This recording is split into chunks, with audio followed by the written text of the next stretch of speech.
Bueno, muy buenas noches. Para mí es toda una experiencia estar aquí en este servicio de oración en la red, semi-virtual, semi-presencial, como los programas de maestría que se dan ahora.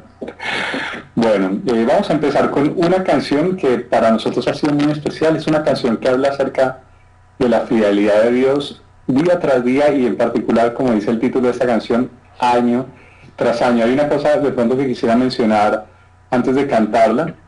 Hay un escrito de C.S. Lewis que a mí me gusta mucho, que se llama Milagros, y él dice que los milagros que el Señor hizo, digamos, aquí en su camino, su tiempo sobre la tierra, son los mismos milagros que año tras año hace. Por ejemplo, la transformación del agua en vino ocurrió a una velocidad y a una escala, digamos, lo suficientemente rápida como para que nos pareciera milagroso, pero si nos ponemos a pensar, cada año Dios transforma el agua en vino.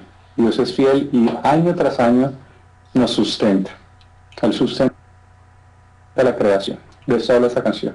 No solo la creación, sino nuestras vidas, nuestros espíritus. Dice así: un año más cayó la lluvia sobre el campo. Un año más mojó el rocío nuestras manos. Un año más el viento sube. Un año más el sol brilla. Un año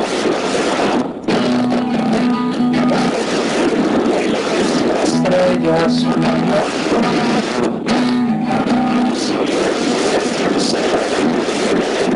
un año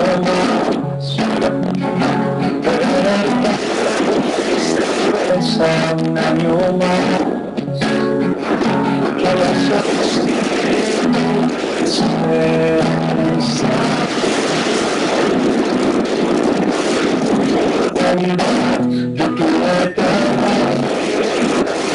un año más, no se sostiene la creación de volver.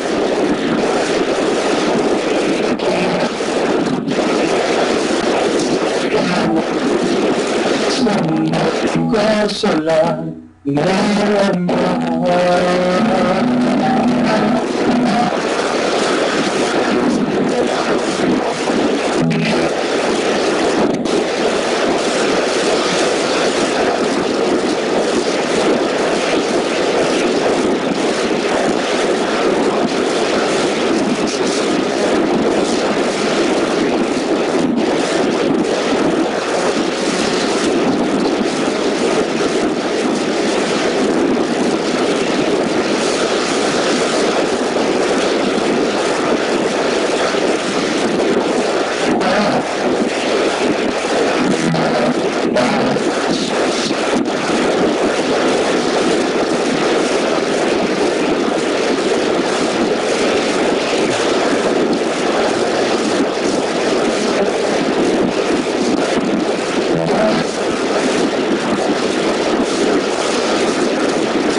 de tu amor.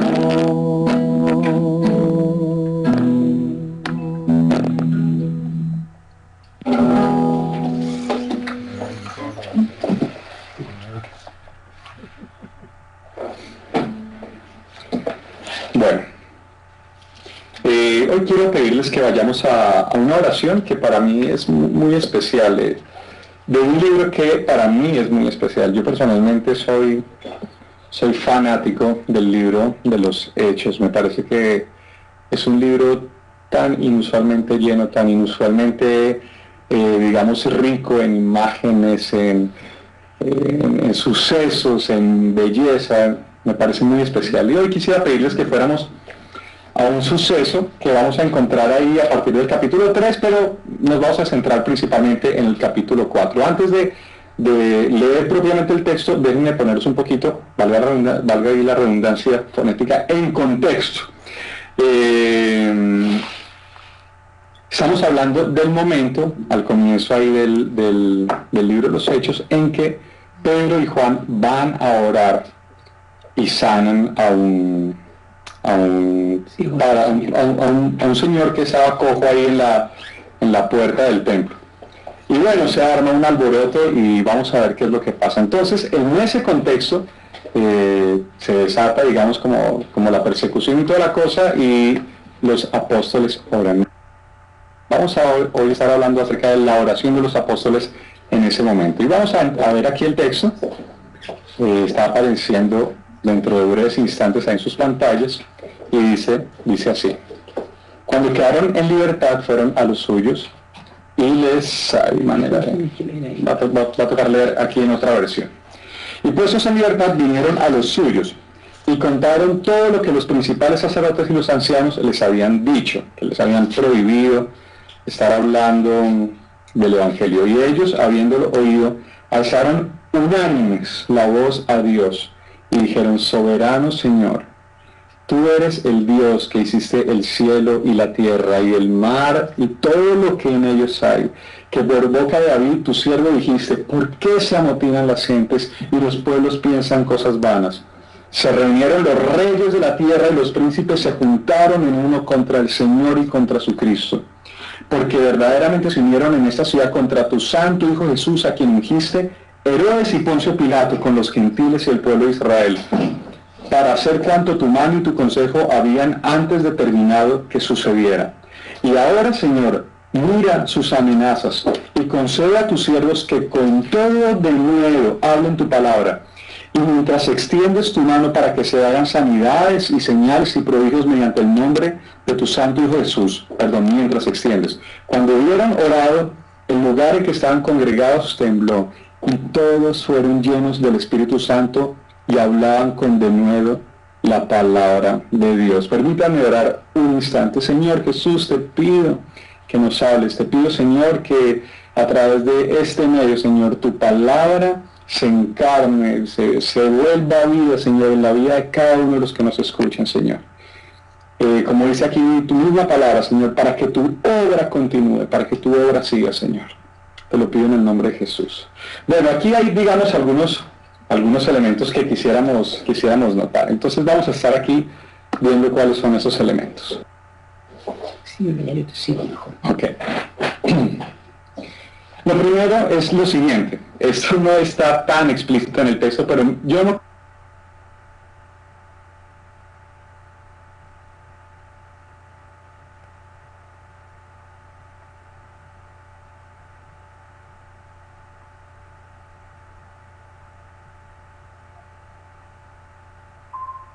La base de datos de Bills ha sido actualizada.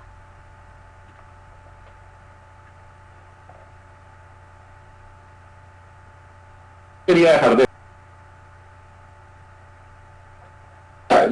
El creer en Jesús no es otra religión, no se muestra como una religión, se muestra como el nuevo camino. El nuevo camino. Y yo no quisiera, digamos, meterme todavía en el texto sin haber hecho una pequeña reflexión sobre lo que significa que estos cristianos fueran los del camino, ¿sí? Significa que estos cristianos vivían de tal manera que su modo, su proceder era una cosa diferente, eran los que tenían realmente otro camino, los que señalaban otro camino. Cuando los cristianos vivimos de tal manera que en nuestras vidas es evidente que vamos por otro camino, empiezan a pasar cosas.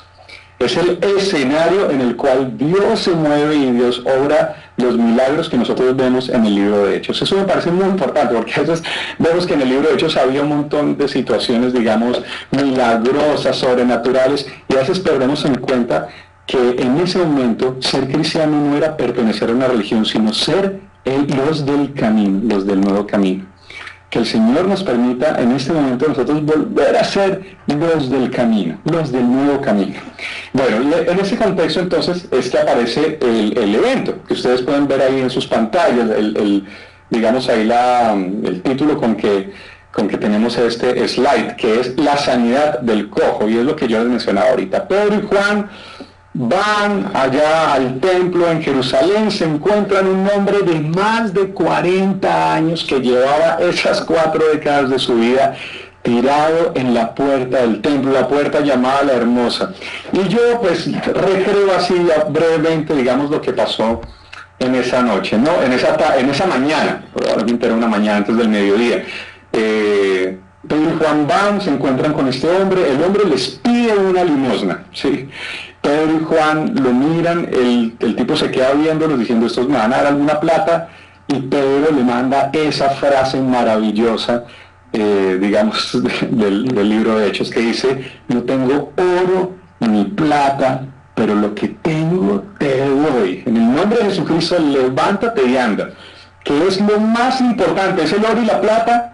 No, y eso es algo que necesitamos recordar en estos días donde parece que el oro y la plata es más importante, ¿cierto?, que el nombre de Jesucristo. Pero recordar que nuestra riqueza, lo que tenemos para ofrecer al mundo, no es el oro ni la plata, sino el poder, la autoridad del nombre de nuestro Señor Jesús. Entonces, ese es el contexto en el cual ocurre, digamos, esta oración. Entonces, ellos, digamos, se arma un revuelo tremendo por la sanidad del cojo. Las autoridades agarran a Pedro, a Juan, y los intimidan para que no sigan hablando ni haciendo milagros en el nombre de Jesús. Están aterradas como buenos poderosos, están ahí, digamos, un poquito temerosas de que este nuevo movimiento, este nuevo camino, les limite su poder y les organice, digamos, el status quo y toda la cosa. Entonces ahí los intimidan y les prohíben rotundamente hablar el nombre de Jesús. Los maltratan, ellos salen de la presencia, digamos, de los líderes, de los maestros de la ley y toda la cosa, y se reúnen con la iglesia, y ahí es cuando oran. Y ahora sí vamos a hablar entonces de la oración. Aquí tenemos, ya leímos la oración. Quiero pedirles entonces cuáles son los elementos de la oración. El primer elemento es este que ustedes tienen ahí en sus pantallas, que dice, tú que bien sabes. Estamos aquí en el anterior, vamos al 15. Tú que bien sabes, porque mira lo que dice, mira lo que dice. Dice, versículo 27 del capítulo 4 dice, verdaderamente se unieron en esta ciudad contra tu santo Hijo Jesús, a quien ungiste Herodes y Poncio Pilato con los gentiles y el pueblo de Israel, para hacer cuanto tu mano y tu consejo habían determinado que sucediera. Y ahora, Señor, mira sus amenazas. Esto es importante porque mira que el comienzo de esta oración está apelando al hecho de que Dios sabe, por experiencia propia, por su propio Hijo, lo que significa vivir bajo la amenaza. Vivir bajo la adversidad, digamos, la animadversión de las autoridades. Dios sabe, por experiencia propia, lo que eso significa. Así que el primer elemento, digamos, aquí de la oración de los apóstoles es ese. Ellos apelan a un Dios que sabe por experiencia propia qué significa estar ahí amenazado por los poderosos de su época.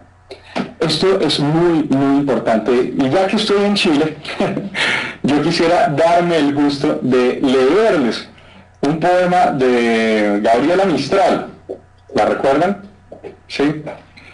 Gabriela Mistral tiene un poema muy famoso que se llama Oración al Cristo del Calvario, un poema más que nada generalizado en los ámbitos católicos, pero que a mí me parece importante para entender por qué es importante este elemento de la oración de los apóstoles, que ellos dicen, Señor, sabemos que tú también has pasado por esta situación, así que apelamos a ti. Mira lo que dice esta oración, es hermosa, dice así: en esta tarde, Cristo del Calvario, vine a rogarte por mi carne enferma. Pero al verte mis ojos van y vienen de tu cuerpo a mi cuerpo con vergüenza. ¿Cómo quejarme de mis pies cansados cuando veo los tuyos destrozados? ¿Cómo mostrarte mis manos vacías cuando las tuyas están llenas de heridas? ¿Cómo explicarte a ti mi soledad cuando en la cruz alzado y solo estás? ¿Cómo explicarte que no tengo amor cuando tienes rasgado el corazón? Ahora ya no me acuerdo de nada. Oyeron de mí todas mis dolencias. El ímpetu del ruego que traía se me ahoga en la boca pedigüeña. Y solo pido no pedirte nada. Estar aquí junto a tu imagen muerta e ir aprendiendo que el dolor es solo la llave santa de tu santa puerta. Esa es la experiencia de una mujer que en un momento muy, muy oscuro de su vida fue a tener una oración, digamos, una oración convencional, quizás frente a una imagen, digamos, y se encontró con la representación del sacrificio de Cristo, y al ver a este Dios sufriente, encontró consuelo. Un elemento muy importante para las comunidades, para las personas, para las familias que han estado heridas, es reconocer que le oran a un Dios que sabe por experiencia propia qué es el sufrimiento. Y esto no es sencillamente un pensamiento bonito, ¿sí me explico? Esto es un argumento teológico profundo. Ahí en Hebreos, yo no sé si recuerdan, ahí en Hebreos 4, si no estoy mal, por allí, sí, Hebreos 4, que se habla de Jesús como nuestro sumo sacerdote. Y se nos dice que no tenemos un sumo sacerdote incapaz de compadecerse, sino uno que ha pasado por lo mismo que nosotros. Muy importante. Primer elemento de esta oración de los apóstoles. Apelamos a un Dios que sabe lo que es vivir bajo la amenaza y la adversidad. Segundo elemento. Antes quisiera pedirles que pusiéramos atención. Permite que hablemos tu palabra. Ese es el contenido de la oración. Es fascinante, es increíble, porque si yo hubiera estado en el lugar de los apóstoles, mi oración no hubiera sido esa. Mi oración hubiera sido, Señor, por favor, cuídame mucho, guárdanos mucho, protégenos, guarda lo que tenemos, protege nuestros programas, nuestras propiedades, protégenos a nosotros. Pero aquí la oración es otra, lo cual digamos nos llama la atención acerca de qué es lo verdaderamente importante. La oración es, Señor, que lo importante que es que hablemos tu palabra, eso se mantenga, por favor. Que hablemos tu palabra. La oración de los apóstoles en este momento de presión, de amenaza, no es, Señor, ten cuidado de mí, Señor, por favor, protégeme, protege a los míos. La oración aquí de los apóstoles es que lo más importante, Señor, que es lo que nos has dado por anunciar, el Evangelio, la palabra de esperanza, como dice ahí 2 de Tesalonicenses, corra y sea acogida con honor. ¿Por qué? Ahora, yo quisiera que pensáramos un poquito por qué esa es la oración de los discípulos. Yo no sé si ustedes recuerdan que la palabra dice que el mundo fue creado por medio de la palabra. ¿Sí se acuerdan? Que dice, el mundo fue creado por medio de la palabra. Y sabes que el mundo también es recreado a través de la palabra. En la palabra está, por así decirlo, el germen, digamos, de la nueva creación. En la palabra está implícito el secreto para la construcción del reino de Dios. Hay una película que yo quisiera animarlos a que la vieran, digamos, en algún momento. Se llama El libro de Elí. Es una película, es Hollywood. Esto no estamos hablando, digamos, de una obra rigurosa, teológica, pues apegada a la ortodoxia del cristianismo. No estamos hablando de eso. Estamos hablando de una película que incluso tiene algunas escenas ahí como medio de violencia, así que no recomiendo mucho que haya niños o alguna cosa así. Pero es la película de un mundo acabado por alguna hecatombe nuclear o atómica o biológica, alguna cosa, pero el mundo se acabó. Y hay un personaje que lleva en una mochila el secreto para reconstruir el mundo. Y ahí obviamente están los malos tratando de apoderarse del personaje y quitarle la mochila para que el tipo no pueda reconstruir el mundo. Y al final de la película, oh sorpresa, lo que el tipo lleva en la mochila, adivinen qué es. Una Biblia. Una Biblia. La palabra de Dios recrea el mundo. Recrea el mundo. Aquí me dicen que tienen la película, de pronto la podemos ver online. Bueno, eso es un segundo elemento que quisiera pedirles que notáramos. Y vamos a un tercer elemento. Es este.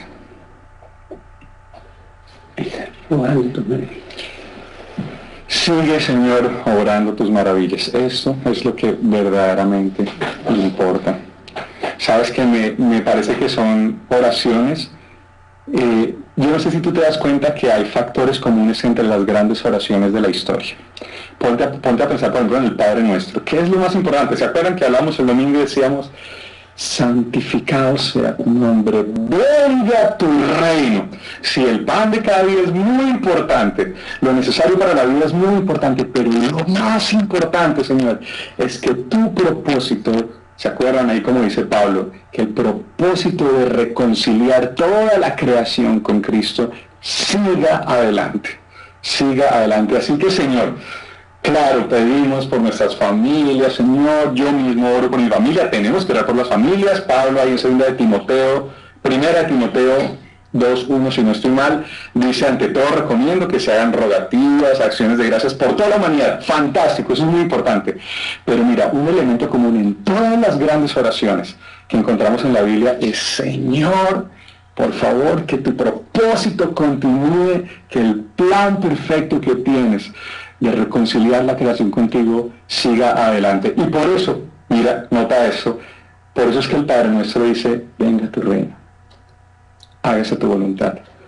Por eso es que Jesús dice, si es posible, pasa de mí esta copa, pero que no se haga mi voluntad, sino la tuya. ¿Por qué? Porque Él está orando lo mismo que los apóstoles en este momento. Sigue orando tus maravillas, que eso es lo que verdaderamente importa. Yo quisiera sencillamente para finalizar pedirte que notaras lo siguiente.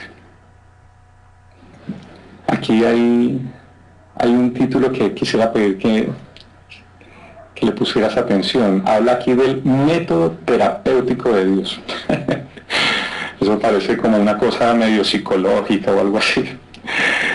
Sabes que yo a lo largo de las páginas de la Biblia he encontrado algo que a nuestra cultura moderna puede parecerle bastante perturbador, pero me parece que desde la perspectiva de Dios no podría ser de otra manera. Cuando Isaías dice que por sus llagas fuimos curados, no solamente está diciendo, como en efecto está afirmando, que el sufrimiento de Cristo nos trajo salvación.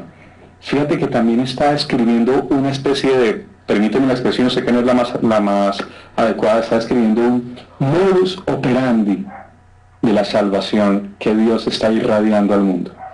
Dios salva al mundo a través de su sufrimiento, pero también ha dispuesto que la iglesia y los hijos y las hijas suyos y los siervos y las siervas suyos participen en el sufrimiento para salvar al mundo. Por eso es que Pablo hace afirmaciones tan fuertes como cuando dice que va completando en sí mismo lo que falta de los sufrimientos de Cristo por la iglesia. ¿Sí? Nota una cosa, esta oración ¿en qué contexto aparece?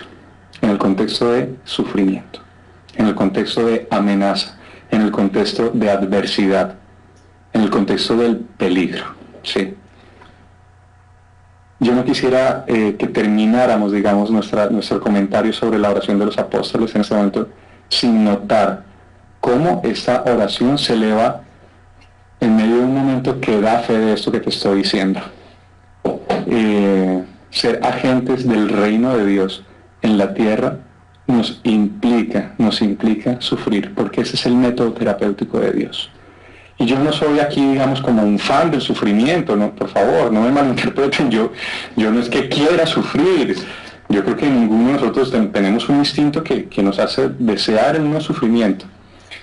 Pero no en vano, digamos, la cruz que está aquí detrás mío se ha convertido en el símbolo de la salvación. Y es también el camino que el Señor ha dispuesto que nosotros recorramos para traer sanidad al mundo. Que esta reflexión agarre vida en nuestros corazones. Recordemos, recapitulemos, porque yo sé que hemos hablado de varias cosas, recapitulemos. Los apóstoles oran en un momento de amenaza, de peligro. Y en ese momento de amenaza y de peligro aparecen al menos 3 elementos, podríamos haber hablado de muchos más, pero aparecen al menos 3 elementos. Apelamos a un Dios que sabe lo que es el sufrimiento, y eso es tremendamente consolador y sanador para nosotros.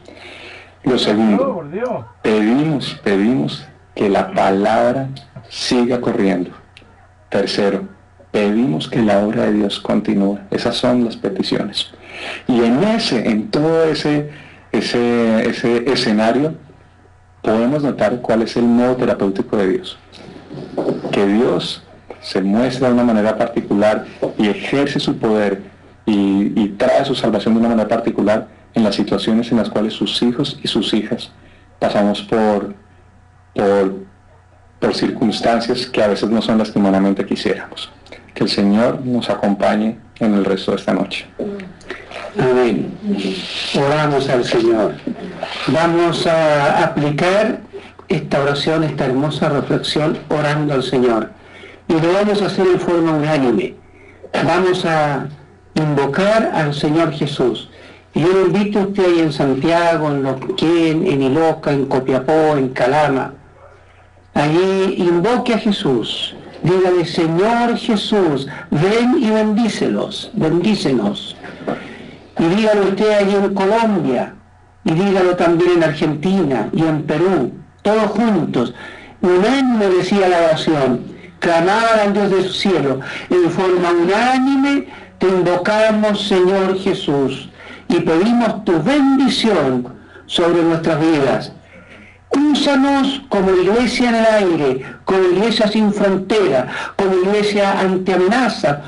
Úsanos para que con denuedo hablemos tu palabra y que tu palabra rompa diques y llegue a los hogares que nunca antes han llegado. Bendice este ministerio en la red, que podamos llegar a los corazones, a las casas, con la palabra bendita de Cristo Jesús, nuestro Señor. Oramos también en forma unánime que mientras tú extiendes la mano desde el cielo, y hablo por misericordia, Señor Jesús, extiende tu mano bondadosa y todopoderosa sobre cada persona que está escuchando, sobre cada familia, sobre las naciones que representamos, quizás 1, 2, 3 personas, pero hay una nación detrás nuestra. Bendice Latinoamérica, bendice con el Evangelio a nuestros países, a nuestros gobernantes, pon betún a estas leyes valóricas que traen corrupción a nuestra patria. Ayuda, Señor Jesús, y bendícenos para que en tu nombre sean hechos señales, portentos y milagros. Señor Jesús, da sanidad. Ahora te lo suplicamos. Ahí alguien que esté en su corazón herido, sánale, Señor Jesús.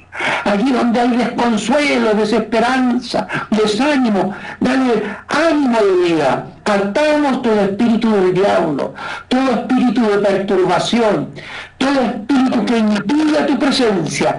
Gracias, Señor, porque así cuando los apóstoles oraron unánimes, tembló la tierra. Oramos, Señor Jesús, para que tú estremezcas las mentes y los corazones y haya temblor rompiendo las barreras que el diablo ha levantado en las mentes y corazones para escucharte a ti, Señor Jesús. Te adoramos, te bendecimos. Da trabajo al que no lo tiene, da consuelo al desesperanzado, compañía al solitario. Señor Jesucristo, nuestras naciones, nuestras familias te necesitan. Úsanos poderosamente para que tu palabra bendita que has depositado en nuestro corazón, podamos nosotros ser instrumentos tuyos para tu honra y para tu gloria. Amén. Gracias, Padre. Amén. Te adoramos, te bendecimos. Sigue pues en cada hogar que se ha abierto y los que se abrirán mañana. Muchas gracias te damos, Señor Jesús, porque nos permitiste proclamarte en la plaza pública.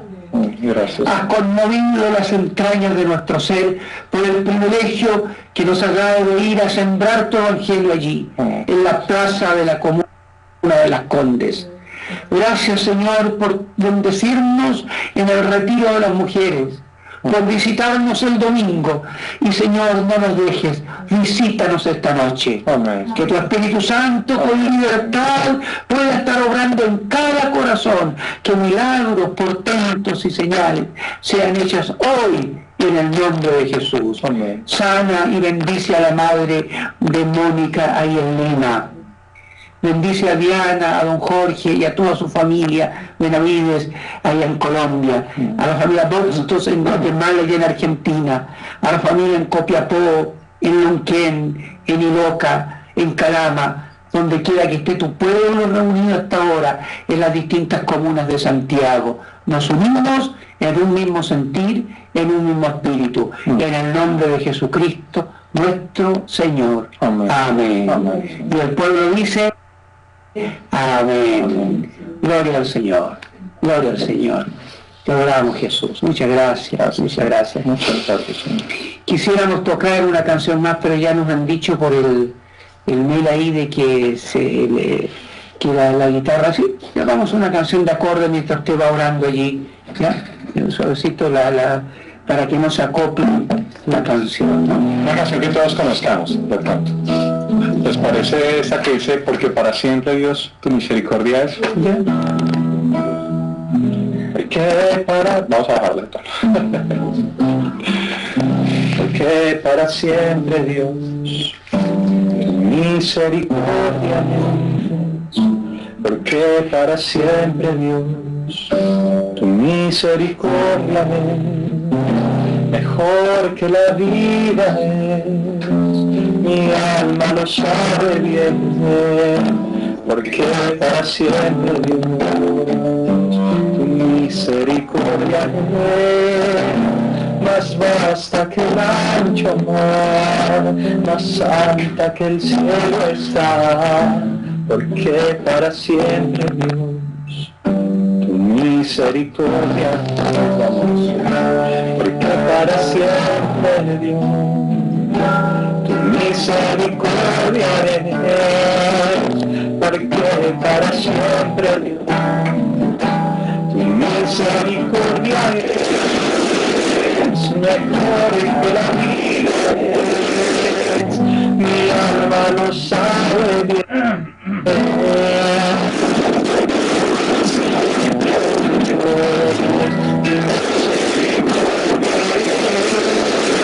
Más vasta que el ancho mar, más alta que el cielo está, que para siempre, Dios, tu misericordia es.